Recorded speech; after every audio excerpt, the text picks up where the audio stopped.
masyarakat, tapi nyatanya hanya untuk kepentingan mereka. Betul tidak kawan-kawan?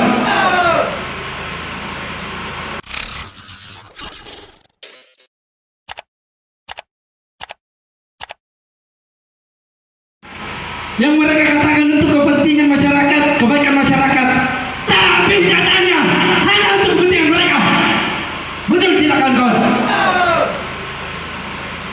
Kalau nyatanya memang mereka ada transparansi anggaran, kemarin kami melakukan hearing, itu tidak ada sama sekali transparansi anggaran yang mereka buat.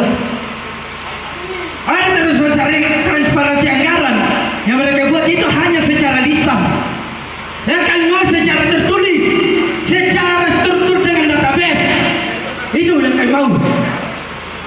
Kalau toh hanya secara lisan, kami juga bisa membuat wacana secara lisan.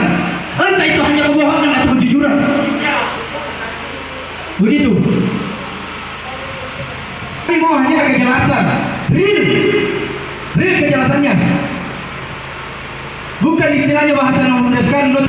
Pemerintah sedang mengeluarkan kebijakan untuk masyarakat, sedangkan mereka, selain pemerintah, itu melanggar kebijakan itu. Mereka membuat aturan, sedangkan mereka membuat aturan di atas aturan. Itu untuk mereka. Jadi sarankan kepada pemerintah harus terbuka dengan transparansi anggaran ini. Hutan yang lebih besar lagi. Itu kami tekankan kepada pemerintah. Ingat, bukan itu saja. Hidup rakyat, hidup rakyat, hidup rakyat.